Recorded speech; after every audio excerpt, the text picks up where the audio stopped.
Assalamualaikum warahmatullahi wabarakatuh. Salam sejahtera bagi kita semua dan salam manajemen. Pemirsa SJTV, dalam program acara Unpam Mengajar, apa kabar semua hari ini? Semoga kalian semua selalu diberikan kesehatan serta selalu diberikan rezeki yang tidak terhingga oleh Yang Maha Kuasa. Amin. Selamat berjumpa kembali dalam Ujar Unpam Mengajar. Sobat Ujar, saya Fauzia Septiani dari Program Studi Manajemen S1 akan menemani Anda sekalian dalam mempelajari teori ekonomi makro pada materi inflasi. Materi ini akan disajikan sampai beberapa video ke depan. Jadi, jangan sampai terlewatkan dan jangan beranjak dari tempat duduk kalian.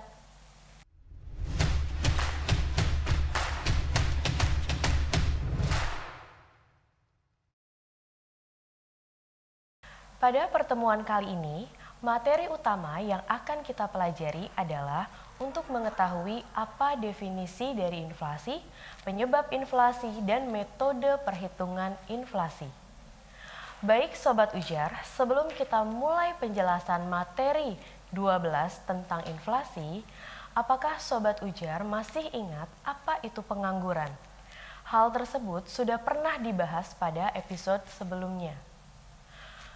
Pada dasarnya, pengangguran dan inflasi adalah dua dari tiga isu sentral dari ekonomi makro, selain pertumbuhan ekonomi.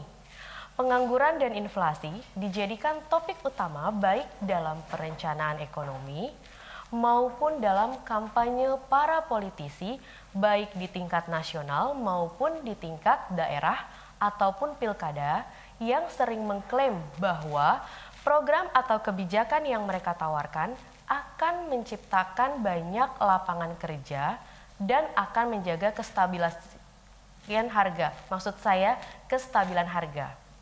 Sedangkan, apa itu inflasi? Inflasi adalah kenaikan harga secara umum. Kenaikan harga berlangsung secara terus-menerus untuk sekelompok barang.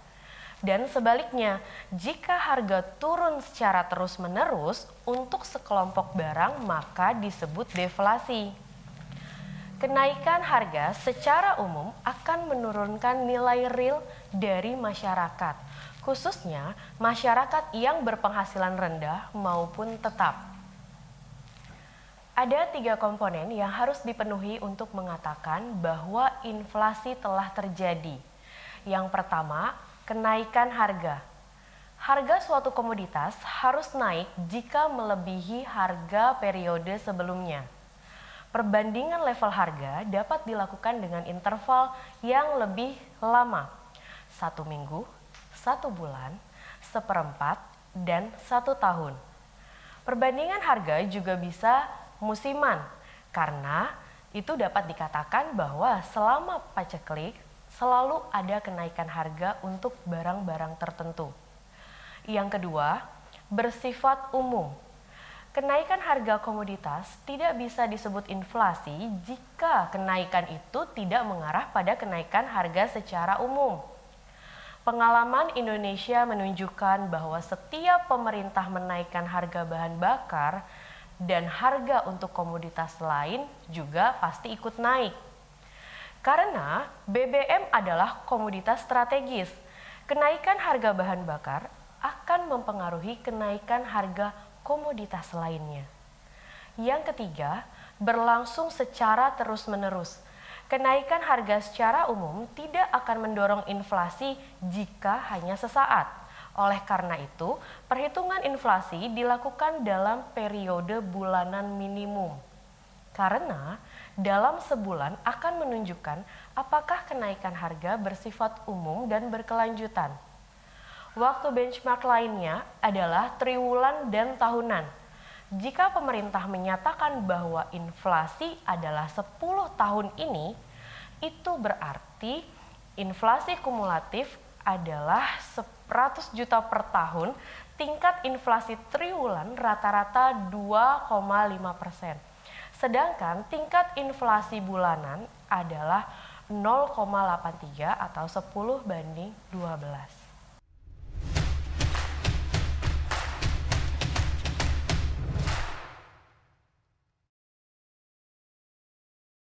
Apa sih pentingnya kestabilan harga?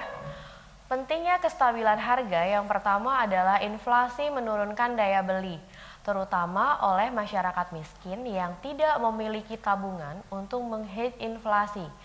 Kedua, distribusi pendapatan melebar. Ketiga, inflasi yang tinggi menghambat investasi produktif karena tingginya ketidakpastian atau mendorong investasi jangka pendek.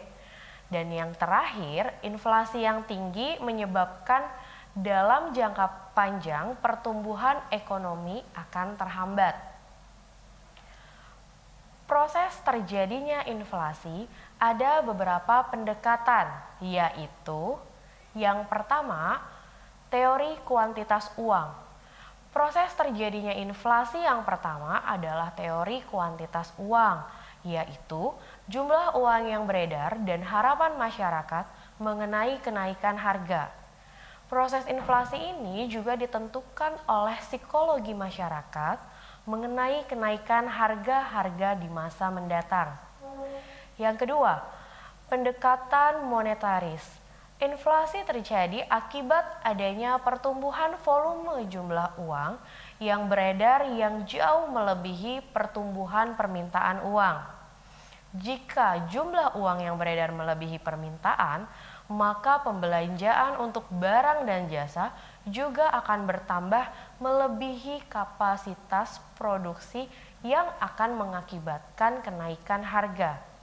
Yang ketiga, pendekatan strukturalis. Pendekatan ini menerangkan terjadinya inflasi di negara-negara berkembang, yaitu di negara berkembang elastisitas pendapatannya tinggi terhadap bahan makanan.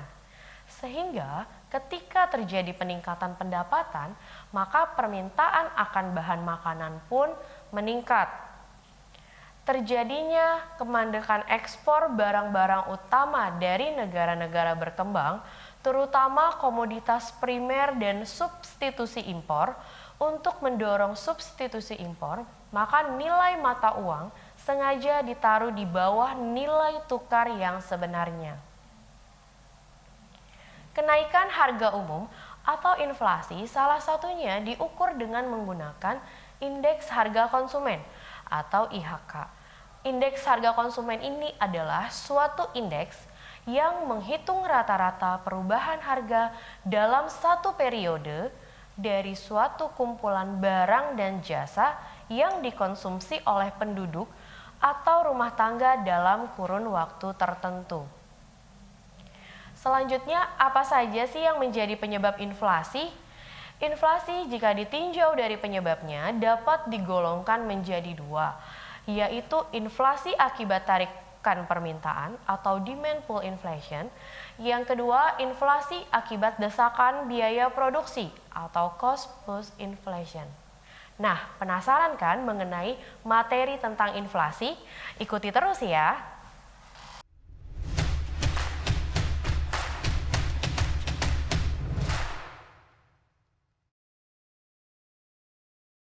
Berdasarkan penjelasan inflasi sebelumnya, maka kita perlu ketahui mengenai inflasi yang cukup luas cangkupannya.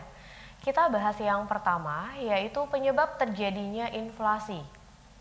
Jika ditinjau dari penyebabnya, dapat digolongkan menjadi dua.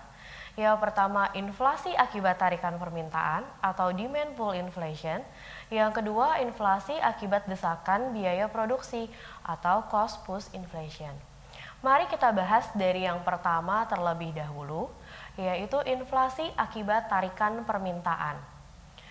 Inflasi ini terjadi karena adanya kelebihan atau peningkatan permintaan total atau aggregate demand dibandingkan dengan penawaran total atau aggregate supply, sehingga terjadi kenaikan harga.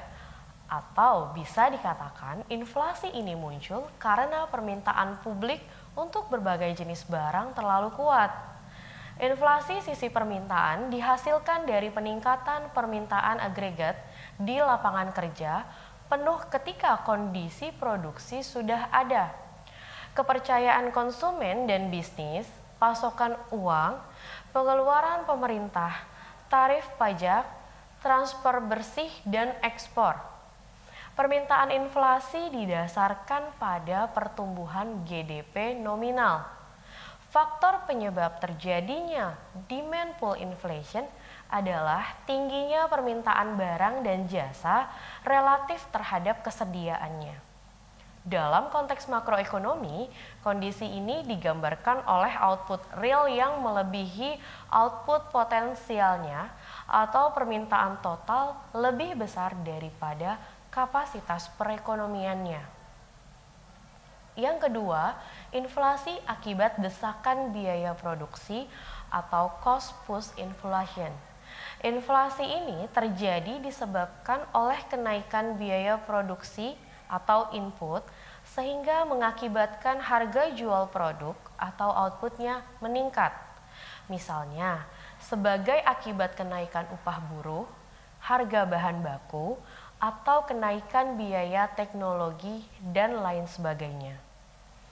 Inflasi ini timbul karena kenaikan biaya produksi atau berkurangnya penawaran agregatif. Pada inflasi biaya produksi, tingkat penawaran lebih rendah dibandingkan dengan tingkat permintaan. Karena adanya kenaikan harga faktor produksi, sehingga produsen terpaksa mengurangi produksinya sampai pada jumlah tertentu. Tipe-tipe dari desakan biaya adalah pergerakan minyak, pergerakan harga tani, pergerakan harga impor, dan pergerakan pertumbuhan produktivitas. Faktor terjadinya cost push inflation dapat disebabkan oleh depresiasi nilai tukar.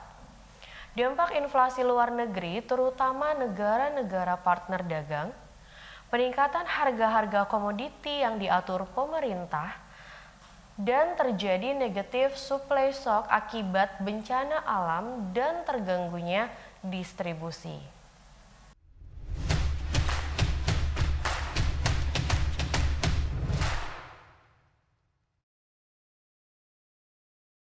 Pembahasan selanjutnya adalah metode perhitungan inflasi. Statistik harga secara khusus dikumpulkan dalam rangka perhitungan indeks harga konsumen. Indeks ini merupakan salah satu indikator ekonomi yang secara umum dapat menggambarkan tingkat inflasi atau deflasi harga barang ataupun jasa.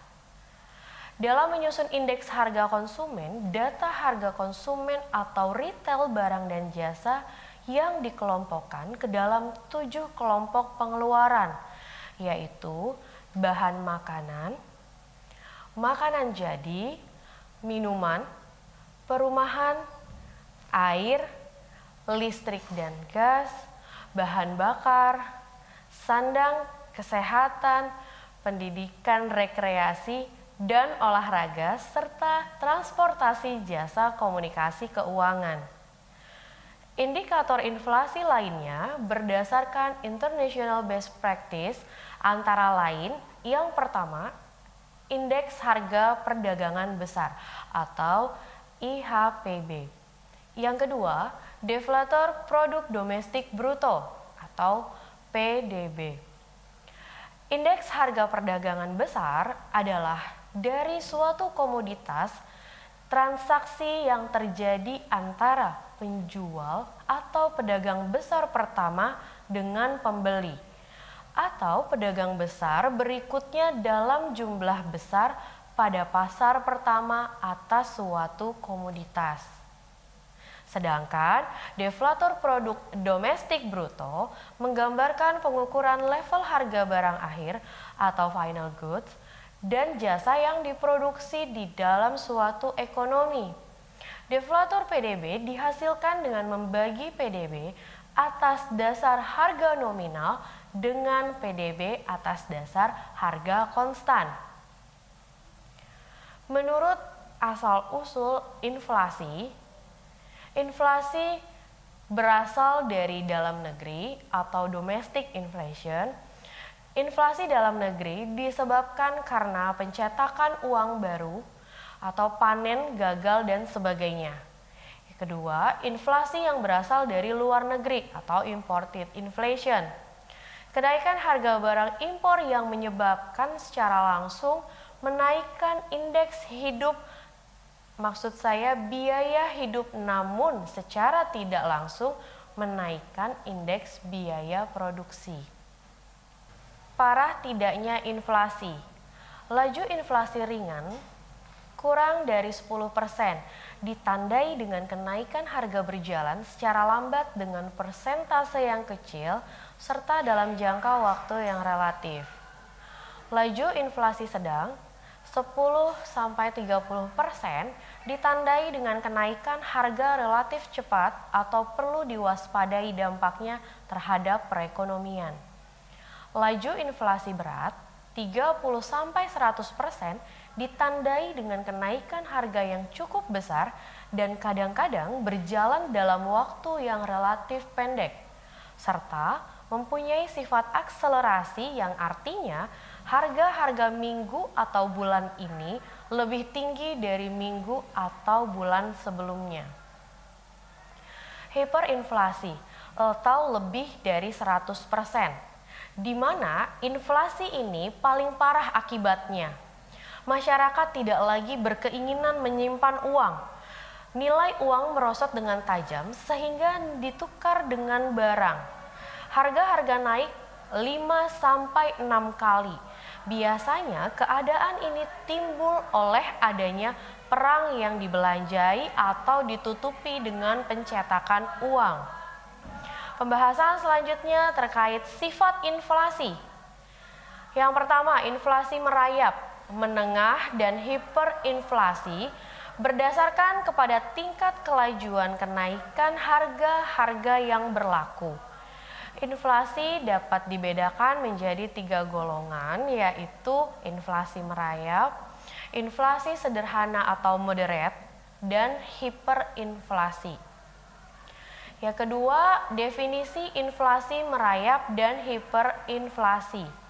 Inflasi merayap adalah proses kenaikan harga-harga yang lambat jalannya. Penggolongan inflasi ini adalah kenaikan harga-harga yang tingkatannya tidak melebihi 2 atau 3% dalam setahun. Malaysia dan Singapura adalah dua dari negara-negara yang tingkat inflasinya dapat dikelompokkan ke dalam inflasi merayap. Yang ketiga, hiperinflasi.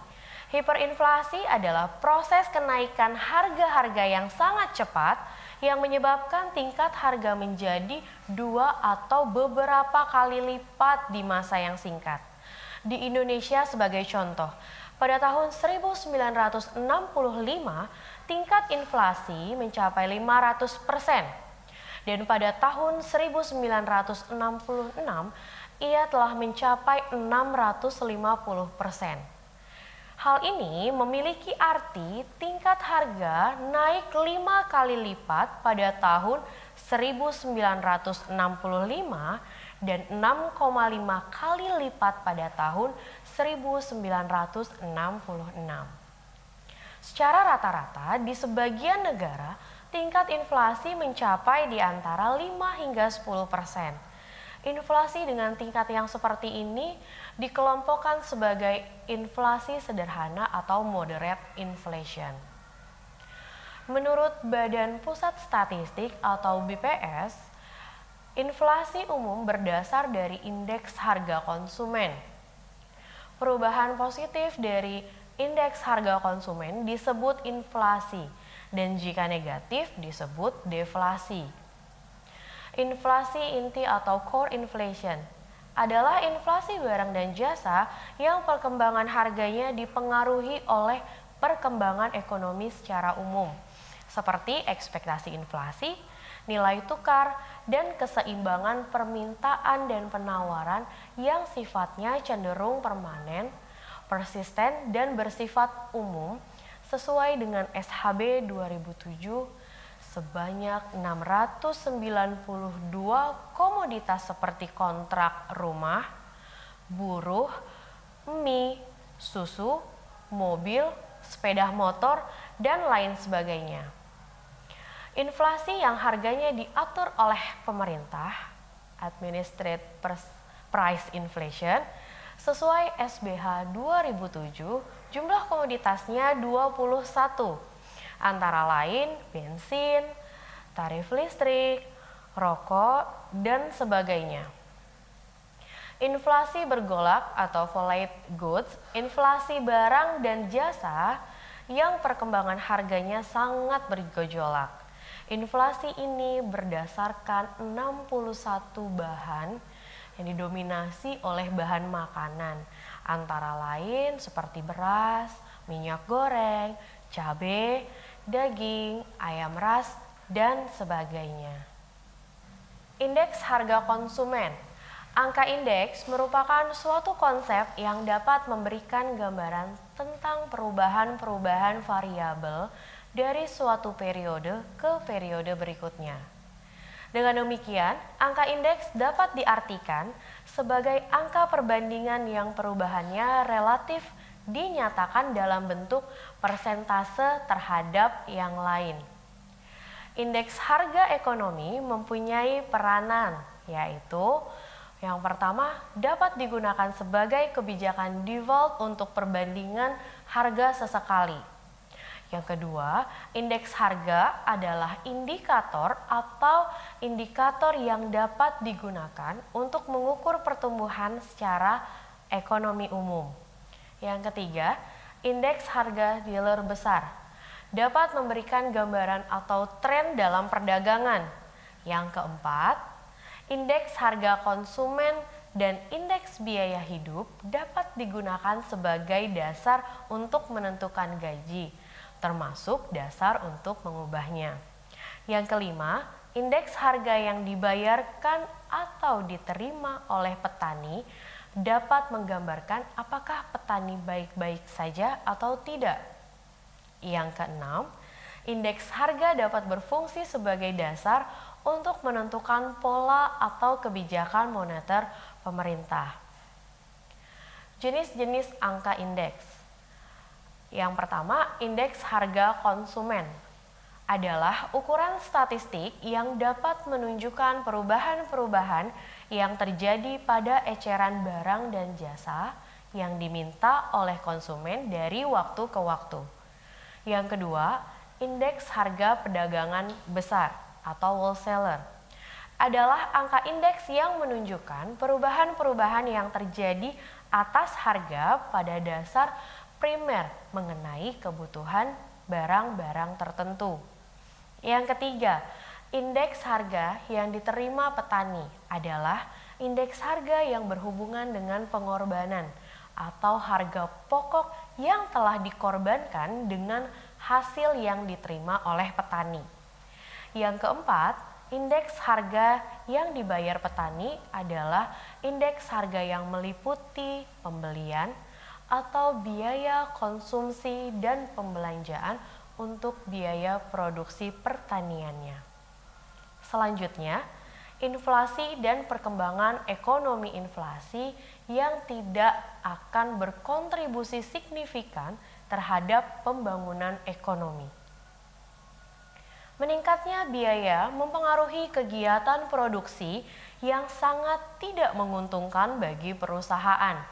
Oleh karena itu, investor umumnya lebih suka menggunakan aset mereka, antara lain untuk berspekulasi pada pembelian properti, pabrik dan peralatan seperti tanah, rumah, dan bangunan. Peningkatan harga akan merugikan perdagangan. Naiknya harga berarti bahwa barang-barang negara tidak dapat bersaing di pasar internasional yang mengarah pada penurunan hasil ekspor. Di sisi lain, semakin tingginya harga produksi dalam negeri akibat inflasi menyebabkan barang impor relatif murah, sehingga impor akan meningkat. Penurunan ekspor diikuti oleh peningkatan impor, menyebabkan ketidakseimbangan dalam aliran valuta asing sehingga memperburuk posisi neraca pembayaran atau menciptakan defisit. Inflasi dan kemakmuran masyarakat di samping menimbulkan efek buruk atas kegiatan ekonomi negara, inflasi juga akan menimbulkan efek-efek berikut kepada individu masyarakat. Pertama, inflasi akan menurunkan pendapatan real orang-orang yang berpendapatan tetap. Yang kedua, inflasi akan mengurangi nilai kekayaan yang berbentuk uang. Dan yang ketiga, memperburuk pembagian kekayaan. Penyebab inflasi terbagi menjadi dua, yaitu inti dan non-inti. Indikator inflasi inti adalah output gap, eksternal, dan ekspektasi. Dimulai dari konsumsi, ekspor, dan investasi yang mendukung permintaan. Sedangkan investasi, produksi, dan impor justru mendukung penawaran. Kesenjangan antara permintaan dan penawaran agregat menghasilkan output gap. Dari sisi eksternal dan ekspektasi berasal dari inflasi dunia dan nilai tukar. Indikator inflasi non-inti adalah administrated price dan volatile food price. Administrated price berasal dari pemerintah. Volatile food price dimulai dari supply shock atau guncangan penawaran yang digolongkan impor makanan dan produksi makanan yang mempengaruhi penawaran, sedangkan populasi mempengaruhi permintaan. Kesenjangan penawaran dan permintaan membuat food price menjadi volatile. Analisis permintaan agregat dan penawaran agregat kenaikan harga barang adalah proses adaptasi dengan gejala peningkatan permintaan. Sebaliknya, dengan jatuhnya harga komoditas, analogi ini dapat digunakan dalam analisis inflasi. Sebagai permintaan agregat dan penawaran agregat, itu dapat dianggap sebagai permintaan ekonomi dan penawaran ekonomi. Karena inflasi adalah gejala di tingkat makro, penawaran dan permintaan agregat yang digabungkan. Permintaan agregat adalah permintaan barang dan jasa dalam suatu perekonomian selama satu periode tertentu. Bentuk kurva AD adalah sama seperti kurva permintaan terhadap suatu komoditas tertentu. Bedanya adalah tingkat harga yang merupakan harga umum yang biasanya ada di dalam angka indeks. Angka indeks diperoleh melalui perhitungan dengan menggunakan pembobotan tertentu. Faktor-faktor ceteris paribus dalam analisis mikro seperti membaiknya pendapatan per kapita dan bertambahnya jumlah penduduk tetap relevan sebagai faktor yang mempengaruhi pergeseran kurva AD. Pengaruh kebijakan moneter terhadap permintaan agregat kebijakan moneter atau moneter policy adalah kebijakan yang bertujuan untuk mengarahkan ekonomi makro ke kondisi yang diinginkan atau kondisi yang lebih baik. Dengan mengatur jumlah uang yang beredar, kebijakan uang ketat ini akan mengurangi jumlah uang yang beredar dalam masyarakat. Kebalikannya, kebijakan moneter ekspansif akan menambah jumlah uang yang beredar. Jika pemerintah mengambil kebijakan uang ketat, jumlah uang yang beredar akan berkurang. Besar kemungkinan hal ini dapat mengurangi daya beli secara agregat. Akibatnya, kurva AD bergeser ke arah kiri. Hal sebaliknya akan terjadi dengan kebijakan moneter ekspansif yang menyebabkan uang beredar akan bertambah.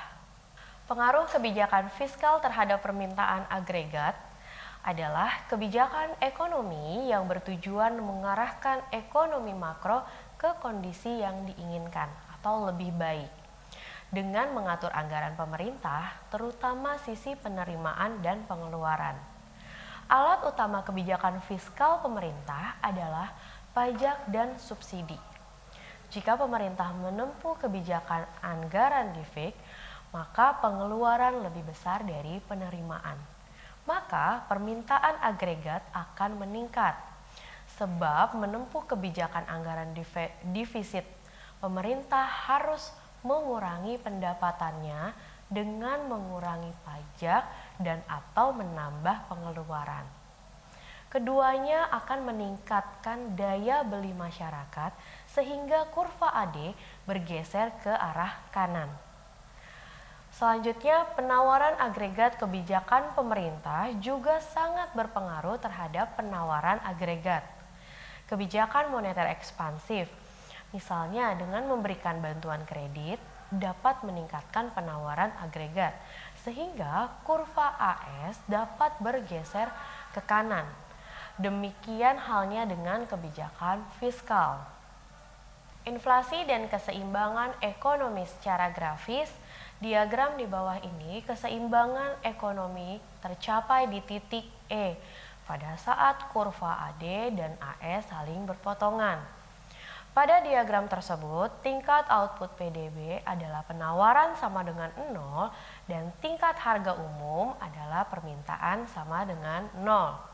Terjadinya inflasi terlihat jika dalam grafis tingkat harga umum dalam keseimbangan baru menjadi lebih tinggi.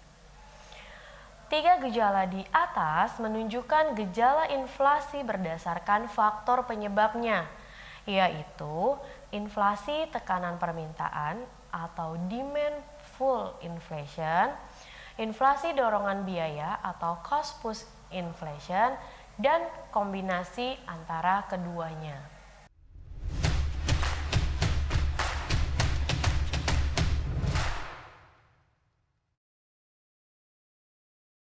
Baik Sobat Ujar, tadi sudah saya paparkan materi terkait inflasi. Sekarang, supaya pemahaman kalian lebih dalam, saya punya pertanyaan. Coba kalian jelaskan mengapa inflasi berdampak buruk terhadap perekonomian. Nah, sahabat Ujar, silahkan kalian diskusikan ya, agar bisa teringat terus apa yang sudah tadi kita bahas.